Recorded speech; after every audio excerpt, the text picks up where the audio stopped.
할렐루야. 주님께서 부활하셨습니다. 부활하신 우리 주님을 박수로 찬양하면서 영광 올려드리겠습니다.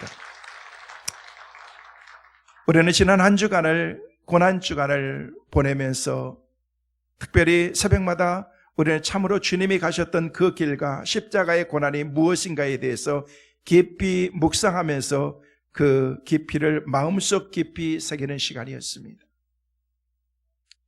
더욱 주님의 부활을 축하라도 하듯이 새하얀 그런 벚꽃들이 만개하고 또 아름다운 꽃들이 여기저기서 막 꽃망울을 이렇게 피면서 환하게 이렇게 꽃이 피는 그런 모습들을 보면서 마치 부활하신 주님을 막 찬양하는 것 같은 그런 마음이 들었습니다. 마치 그들이 막 경쟁이라도 하듯이 부활하신 주님을 내가 먼저 찬양할 거야, 내가 먼저 찬양으로 노래할 거야 라고 하는 것처럼 막 백합도 피고 여기저기서 철쭉도 피고 여러 가지 이름 모르는 꽃들이 만개해 가는 것을 볼 수가 있습니다. 말씀을 드린 것처럼 우리 교회 앞 하단에도 어제 몇몇 분들이 차원에서 꽃들을 사다 심고 아름답게 가꾸는 그런 모습을 보면서 참 아름답다라는 그런 생각을 갖게 되었습니다. 머지않아서 아사하게 피어서 이제 올 한 해를 지나가는 그런 모든 사람들에게 아름다운 꽃들이 화사하게 인사하면서 기쁨을 같이 나누게 될 것입니다. 죽음조차 몰아내는 그런 예수 그리스도의 부활의 능력으로 어두움이 물러가는 아름다움을 꽃들이 드러내게 될 것입니다. 여러분, 4월 하면 생각나는 기억되는 엘리엇의 항무지라는 그런 그 시의 한 구절이 생각이 납니다. 그 시인은 시를 시작하면서 이렇게 얘기를 합니다. 4월은 너무나도 가장 잔인하고 잔인한 달이다 라고 그렇게 얘기를 했습니다.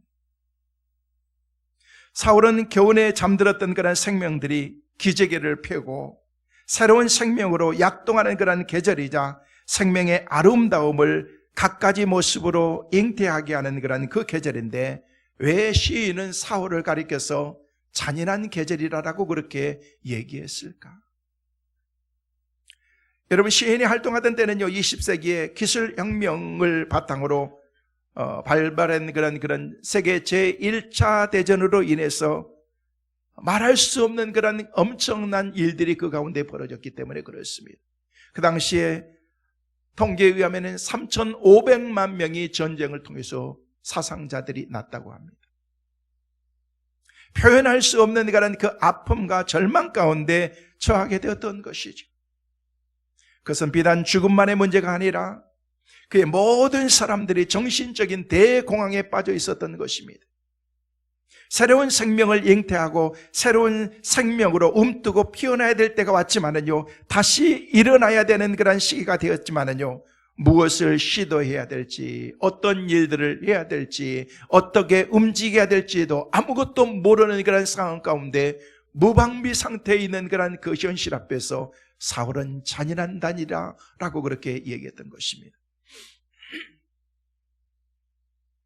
우리 또한 그동안 매우 힘들고 어려운 그런 그 시간들을 마치 잔인한 4월과 같은 그런 느낌의 시간들을 우리는 보냈습니다. 마치 추운 겨울과 같은 그런 시간을 보냈습니다. 특별히 코로나와 함께 찾아온 긴 겨울은 유난히도 차갑고 냉랭한 그런 추위가 우리 가운데 있었습니다. 경기는 얼어붙었고 생이별하듯이 사랑하는 사람과 코로나가 함께 이별되면서 어떤 큰일들이 있었을 때 사랑하는 사람의 마지막 가는 길도 보지 못하면서 우리는 헤어져야 되는 그런 그 아픔도 있었습니다. 가까운 이웃들을 따뜻하게 보듬어 주지 못하고 보내야 했던 그런 그 아픔의 시간들도 우리 가운데 있었습니다. 차가운 겨울이 물러가듯 우리 주님은 이제 잔인한 그런 계절을 끝내고 새로운 기쁨과 영광의 싹을 틔우게 하는 그런 그 봄과 같은 그런 시간을 하나님께서 우리 가운데 허락해 주신 것입니다. 오늘 부활의 주님을 찬양하기 위해서 주님 전에 나오신 여러분의 삶 가운데 추운 겨울이 아니라 차가우고 냉랭한 그런 그 삶의 연속된 삶이 아니라 꽃피는 봄처럼 하나님께서 우리 가운데 베풀어 주신 그런 하나님의 은혜가 새록새록 우리 가운데 살아나는 은혜로 나타나시게 되시기를 주의 이름으로 축원합니다. 미국의 대통령을 지냈던 부시 대통령 시절에 구소련의 러시아의 브레즈네프 수상이 세상을 떠나서 장례식을 치르게 되었습니다. 세계 많은 정상들이 그 장례식에 참여했습니다. 그 당시에 대통령이었던 부시 대통령이 그 장례식에 참여했습니다. 장례식은 공산당의 관례대로 진행되었습니다. 모든 것은 죽음을 상징하는 검정색이나 붉은색으로 모든 것이 다 덮여져 있었던 것입니다. 장례식의 말미에는 고인을 위한 마지막 경의를 표하는 순서가 있었고, 이때 고인의 미망인이었던 그 여인이 가슴에 뭔가를 고이 싸면서 경의를 표하기 위해서 사랑하는 남편이 누워있는 간 위에 다가가기 시작합니다. 바로 그 여인이 안고 있었던 것은 한 포기의 백합이었던 것입니다. 종교에서는 백합을 부활을 상징하는 그런 의미였던 것입니다. 나의 사랑하는 남편이 마지막 가는 길에 한 송이의 백합을 그에게 관 위에 놓으면서 마지막 인사를 하고 그곳에서 무릎을 꿇고 깊이 뭔가에 잠겨져 있습니다. 한참을 무릎을 꿇고 있다가 이 여인이 일어나더니 잠시 후에 일어난 그녀는 일어난 다음에 가슴에 성호를 긋기 시작합니다. 그 모습을 보고 있었던 수많은 사람들이 동시에 그들도 가슴에 성호를 긋기 시작한 것입니다. 정교에서 하는 것처럼 그 가운데 수없이 많은 사람들이, 예수 믿는 사람들이 그곳에 있었던 것입니다. 그것을 참석했던 부시 대통령이 깜짝 놀랐습니다. 그러면서 그는 이렇게 얘기합니다. 나는 이 얼어붙은 이 땅의 기독교 신앙은 완전히 죽은 줄 알았다. 그런데 이 순간 그들의 신앙이 부활하고 있는 것을 나는 분명하고 확실하게 목격했다라고 그렇게 얘기했던 것입니다. 그 구소련 땅 러시아에 다시금 하나님의 은혜가 임하고, 지금 지도자인 푸틴에게도 하나님의 은혜가 임하기를 위해서 기도해 봅니다. 그래서 전쟁으로 포화가 된 빗발치는 그곳에서 하나님께서 주신 그런 은혜가 임하고 평화가 임해서 고난과 십자가에서 죽으신 예수 그리스도의 부활이 우리 가운데 나타났던 것처럼 하나님 저희들의 삶 가운데 죽음이 아니라, 무차별한 그런 살상이 아니라 하나님 살아나는 그런 하나님의 은혜가 있게 하여 주옵소서. 우리는 기도해야 될 줄로 믿습니다. 전 세계 많은 사람들이 관심과 사랑을 갖고 관심을 가지면서 그들을 위해서 우리는 기도하고 있습니다. 올해 2022년 부활절은 특별한 절기인 것 같습니다. 저는 말씀을 묵상하고 준비하는데 그렇게 가슴 벅차면서 눈물이 나더라고요. 왜냐하면 지금부터 정확하게 2년 3개월 전, 정확한 2020년 1월 20일에 우리나라에 처음으로 코로나 확진자가 나타났습니다. 우리나라도 코로나에 걸릴 수 있구나라는 그런 그 생각과 함께 우리는 조심해야 됩니다라는 그런 얘기를 함께 방역이 실시되었지만 우리는 무차별하게 코로나에게 당하고 말았습니다. 엊그제도 말씀하신 것처럼 LA 공항에 내렸는데 LA 공항에서 안내하면서 대한항공으로 이 자리에 내려오신 여러분들은 코로나 위험 국가에서 오신 여러분이기 때문에 여러분의 삶의 터전으로 가서 조심하면서 애출을 자제하면서 사람들을 만나는 것을 조금씩 자제해 주십시오라고 하는 그런 그 안내 방송을 들었습니다. 정말 힘들고 어려운 그런 그 추운 겨울과 같은 그런 시간들을 우리가 보내왔습니다. 근데 드디어 내일부터 사회적 거리두기가 완전히 전면 폐지되고 코로나 전염병이 1급에서 2급으로 하향되었습니다. 여러분 1급, 2급 무슨 차이인 줄 아십니까? 한 끗 차이인 줄 아세요? 아니에요, 여러분. 여러분 2급으로 하향되면요, 다음 달 5월부터는 여러분들이 코로나에 걸리든 오미크론에 걸리든 정부에서 상관하지 않습니다. 격리도 하지 않습니다. 감기에 걸리면 여러분이 병원에 가서 주사 맞고 약 드시고 며칠 꿍꿍 앓다가 일어나는 것처럼 이제는 여러분이 스스로 알아서 해요. 정부에서 책임져 주지 않습니다. 이제는요, 제가 예언하건대 내일부터 시작해서 코로나 확진자가 급속도로 떨어질 것입니다. 거의 없어질 것입니다. 왠 줄 아세요? 여러분이 코로나 가서 검사 받으면 여러분이 돈 내야 되기 때문에 그렇습니다. 안 받아요. 저도 안 받습니다. 누가 받겠어요? 그리고 내일부터 생활비 지급 안 됩니다. 유급 휴가비 없습니다. 치료비 개인 부담해야 됩니다.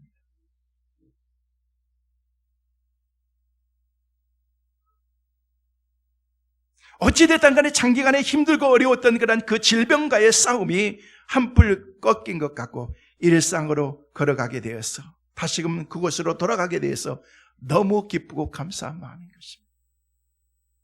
소원하기는 빨리 모든 것이 회복되어서 예전보다도 더 활발하게 일상의 삶으로 하나님께서 우리 가운데 회복시켜 주셔서 마음껏 자유할 수 있는, 마스크도 마음껏 벗고 활용할 수 있는 그런 은혜가 있기를 간절히 소망합니다. 오늘 지난 한 주간 고난주간 특별 새벽기도로 모여서 회복을 위해서 기도했습니다. 주님이 주신 그런 십자가의 고난의 그 죽음의 자리에 우리가 함께 동참하면서 십자가의 의미가 무엇인지, 왜 그리스도인들은 이 십자가를 져야 되는지에 대해서 제가 말씀을 드렸습니다. 십자가는 고난입니다. 십자가는 죽음인 것입니다. 보기 좋은 그런 십자가처럼 보여지고 여러분 목걸이에 아름답게 빛나는 그런 목걸이를 달고 다니지만 그 십자가는 죽음을 상징하는 그런 심볼인 것입니다.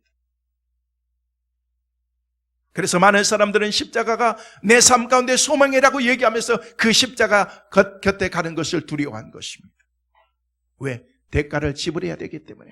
우리 주님께서 그 대가를 다 지불하시면서 그 십자가에서 테텔레스타 다 이루십니다. 다 이루셨습니다. 그래서 그 십자가를 사랑하면서도 많은 사람들은 십자가의 곁을 떠났던 것입니다. 그래서 고난의 현장에는 십자가 있었지만은 그 주위에는 아무도 없었던 것입니다. 그러나 그곳에 끝까지 함께하는 사람들이 있었습니다. 그들은 바로 연약한 여인들이었던 것입니다. 그곳에 있었던 여인들은 막달라 마리아, 그리고 야고보의 어머니 마리아, 살로메라고 하는 그런 그 여인들이 예수님이 가시는 마지막까지 함께 있는 것을 볼 수가 있습니다. 오늘 남자들 회개해야 돼요. 여인들은 끝까지 주님과 함께 하는데 남자들은요, 큰 소리만 치지 폰만 잡았지 주님과 함께 하지도 못했던 거예요. 이 여자들이 예수님의 몸에 향유를 바르기 위해서 향품을 준비해서 예수님을 만나기 위해서 무덤에 찾아간 것입니다. 그런데 예수님을 찾아갔던 무덤이 활짝 열려 있고 무덤 속에 계셔야 될 예수님이 계시지 않았던 것입니다. 예수님이 없어지신 것입니다. 증발해 버리신 것입니다. 예수님 시체가 없어져서 여인들이 준비한 향유를 바를 수도 없었습니다. 또 무덤 앞에서 왔다 갔다 하다가 예수님의 시체를 훔친 도둑으로 몰릴까 봐서 이 여인들도 속히 그 자리를 떠나버리고 말았던 것입니다. 그리고 주님의 제자들에게 찾아가서 제자들에게 얘기합니다. 선생님, 큰일 났어요. 예수님이 계시는 무덤이 열렸어요. 그런데 문제는 예수님이 안 계셔요.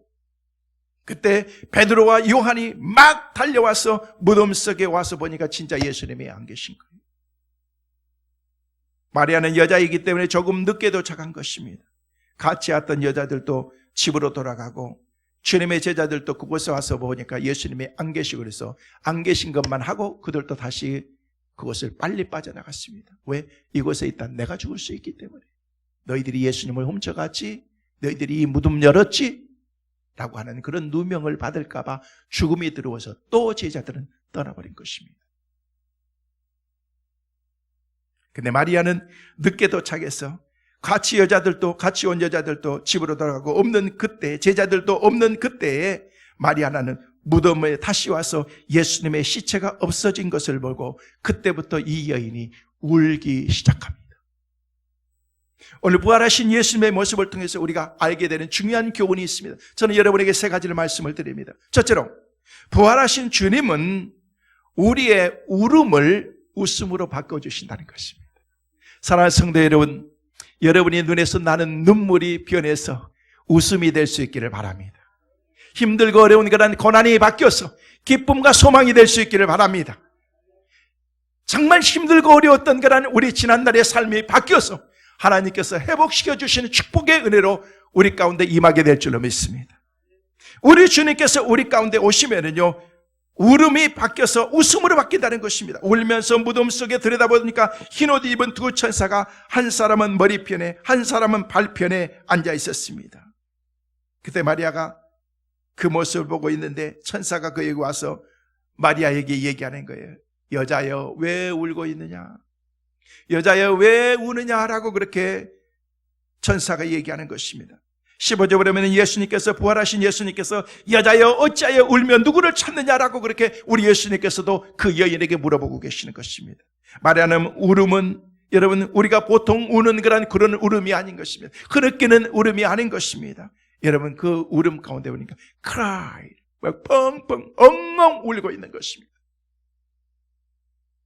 가슴을 치면서 땅을 치면서 큰 소리로 울면서 이런 말을 하기 시작합니다.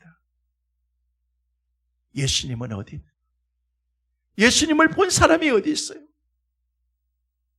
예수님이 옆에 계신데도 알지 못해요. 얼마나 눈물 범벅이 돼가지고 예수님이 옆에서 여자여 왜 우느냐라고 얘기를 하는데도 그가 동산지기 아리마대 요셉 그 동산을 지키는 그런 일꾼으로 생각하면서 우리 예수님 못 보셨어요? 라고 그렇게 물어보는 거예요.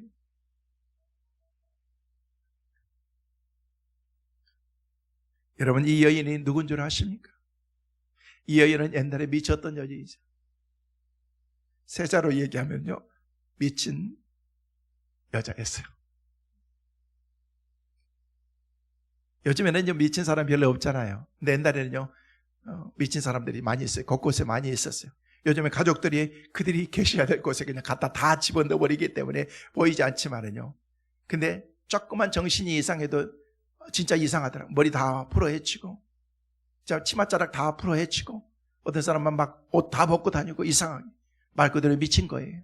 근데 이 여인은요 7 귀신이 들었던 여인인데 죽었다가 살아난 그런 여인인데 예수님 만나면서 새로운 여인이 된 거예요.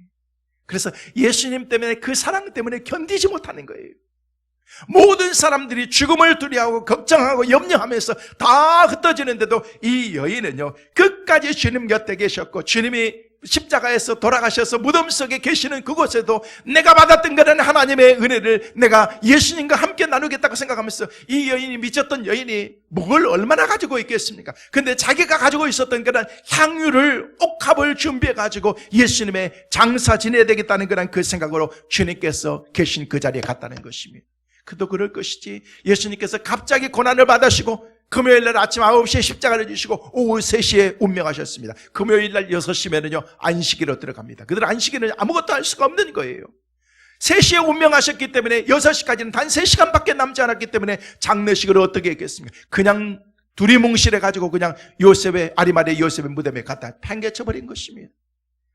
막달라 마리아는 알았던 거예요. 이 여인은 알았던 거예요. 예수님을 위해서 마지막 그 장례라도 내가 바른 장례를 내가 치러야 되겠다는 그런 생각을 하면서 죽음의 냄새가 나는 그곳으로 찾아갔던 것입니다. 근데 주님이 계시지 않았다는 거예요. 향유를 준비했지만 아무런 소용이 없었던 것입니다. 근데 예수님께서 가만히 보니까 이 여인이 본인을 찾고 있는 거예요. 왜 우느냐? 여러분 천사가 이 여인이 누구를 찾고 있는 거 몰라서 물었겠어요. 누구를 찾느냐?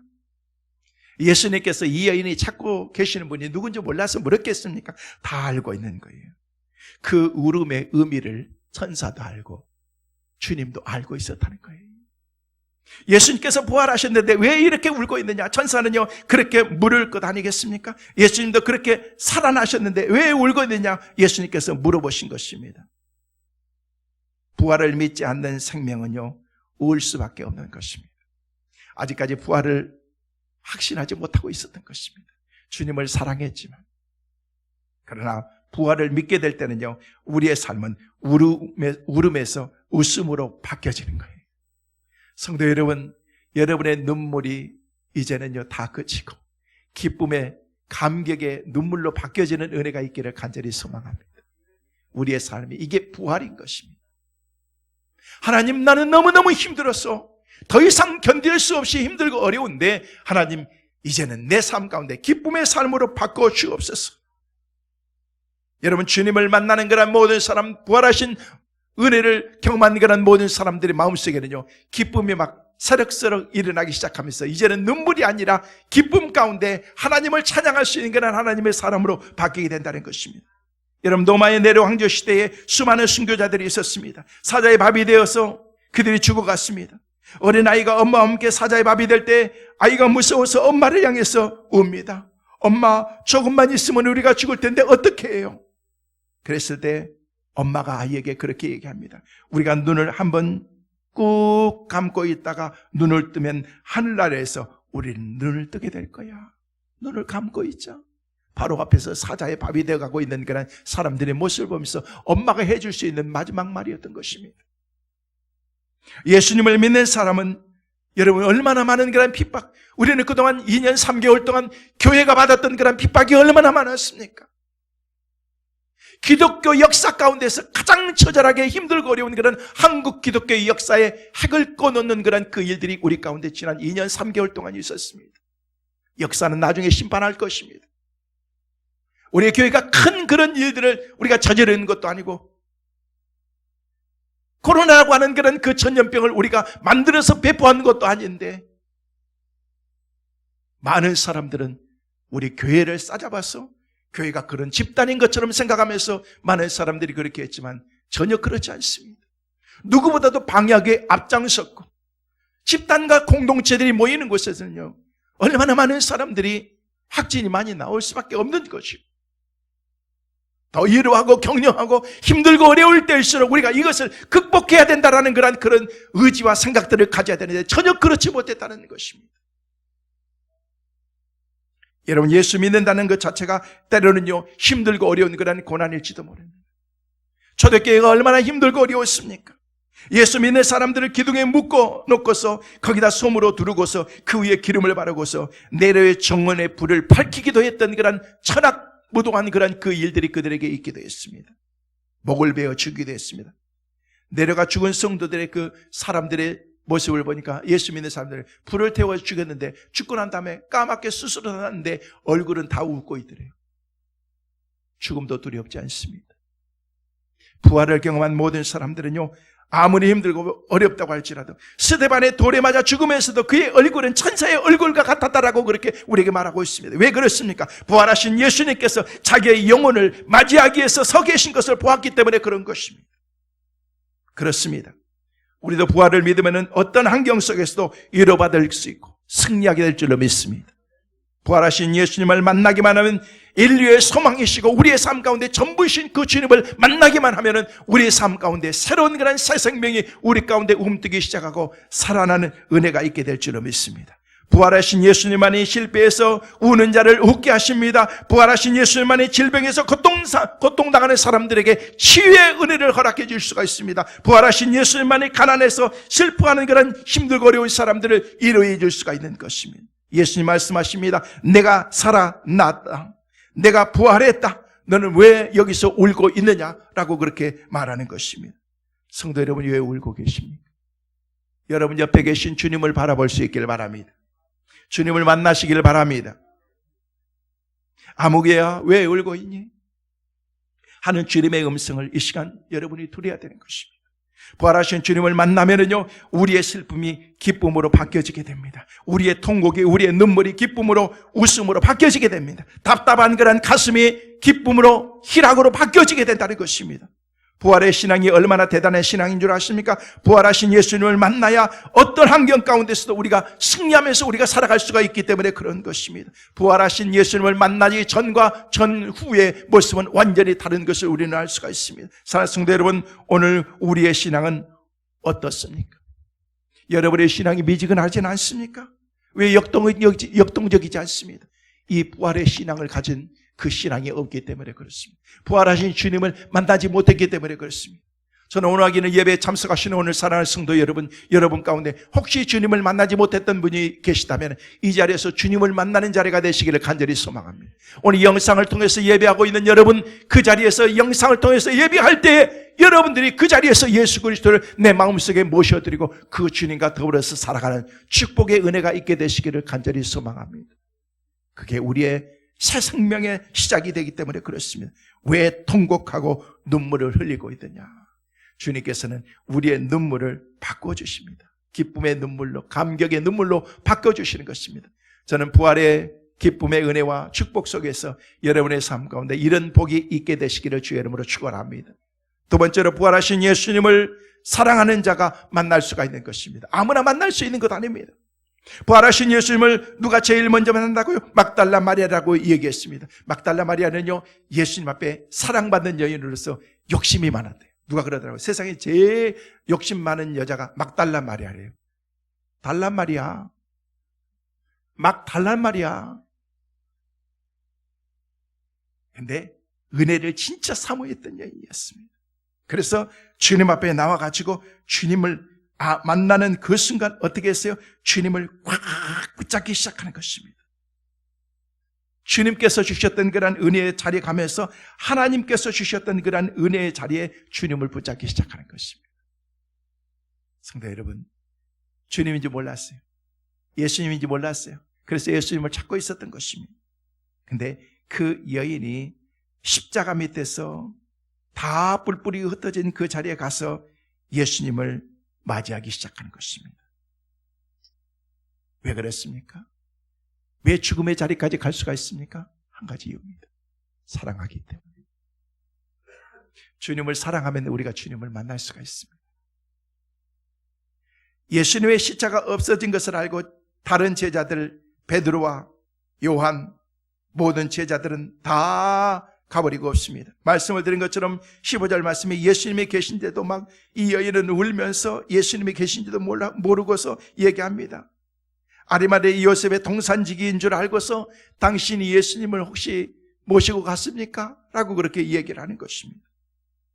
이런 마리아의 행동을 통해서 우리가 볼 수 있는 것이 있습니다. 막달라 마리아가 정말 예수님을 사랑했고 정말 주님을 사랑했기 때문에 그 자리까지 갈 수가 있는 것입니다. 사랑하는 성도 여러분, 부활하신 주님을 만나셨습니까? 재림하신 주님을 가장 먼저 만나고 싶습니까? 막달라 마리아처럼 주님을 사랑할 수 있기를 바랍니다. 그래야 여러분이 그 주님을 진짜 만날 수가 있습니다. 간절히 찾을 수 있기를 바랍니다. 잠언 8장 17절 말씀하니까 나를 사랑하는 자들이 나의 사랑을 입으며 나를 간절히 찾는 자가 나를 만날 것이다 라고 그렇게 말씀하셨습니다. 예레미야 29장 13절 말씀하니까 너희가 전심으로 나를 찾고 찾으면 나를 만나리라 라고 그렇게 말씀하셨습니다. 여러분, 유명한 그런 학자였던 그런 김한란 박사님께서 신앙생활을 하는데 도대체 확신이 없는 거예요. 믿음에 대한 확신이 없는 거예요. 그래서 하나님께 기도했어요. 하나님, 나 정말 주님을 진짜 만나고 싶습니다. 하나님 저를 만나주십시오.